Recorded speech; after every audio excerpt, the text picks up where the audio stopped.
All week long, we've been talking to experts on Iran's nuclear program, its leadership, and on U.S. foreign policy as President Trump weighs entering the war.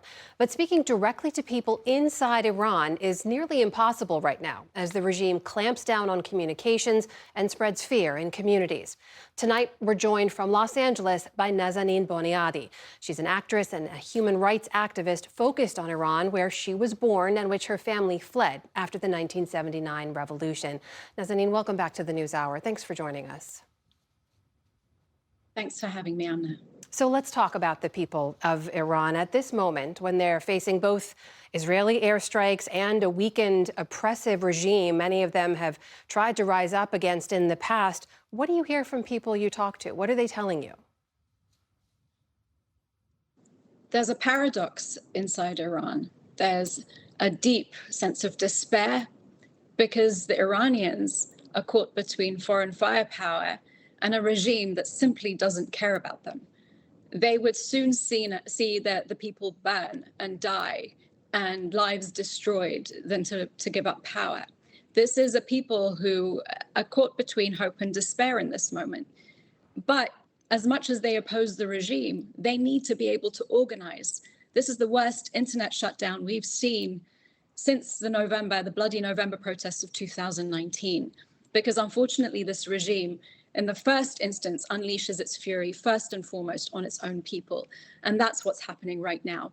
Dissidents are in real danger. My friend, prominent dissident rap artist Tumaj Salehi, just yesterday was detained by 30 plainclothes militia and interrogated violently for 5 hours.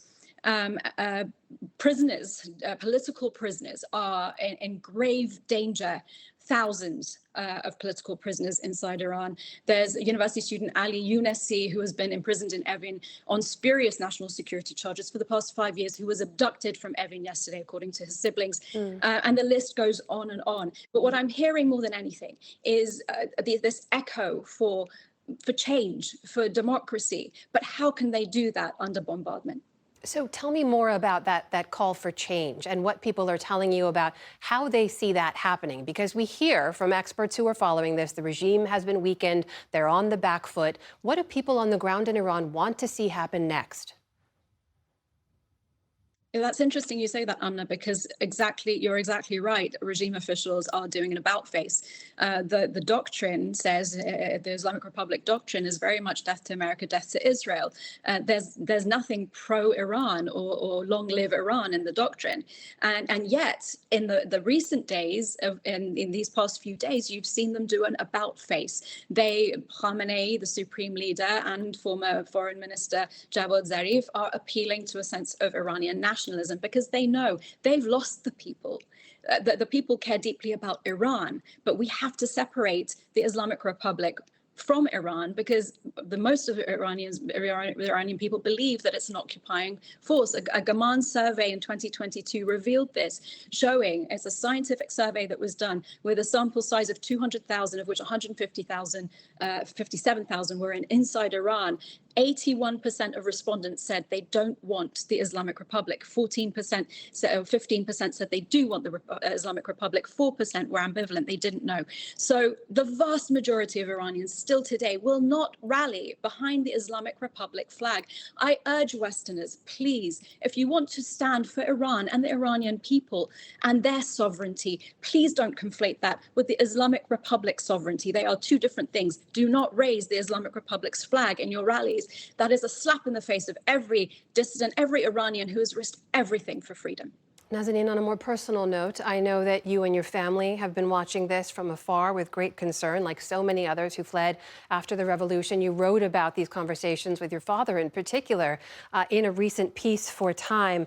I just wonder how you're watching all of this, how he's watching this, and how you're processing this moment in the minute or so we have left. My heart is torn in two. I love Iran deeply. I need to remove my emotions out of it because I want nothing more than to see Iran. But I want to see a free, democratic, just, peaceful Iran. And so I know that can't exist under the Islamic Republic. It definitely can't exist under bombardment. So please help the Iranian people achieve the self-determinism and determination that they as their God-given right, is their right. And that's what I call on the international community to do. Nazanin Boniadi, thank you so much for joining us tonight. It's always a pleasure to speak with you. Thank you so much, Amna.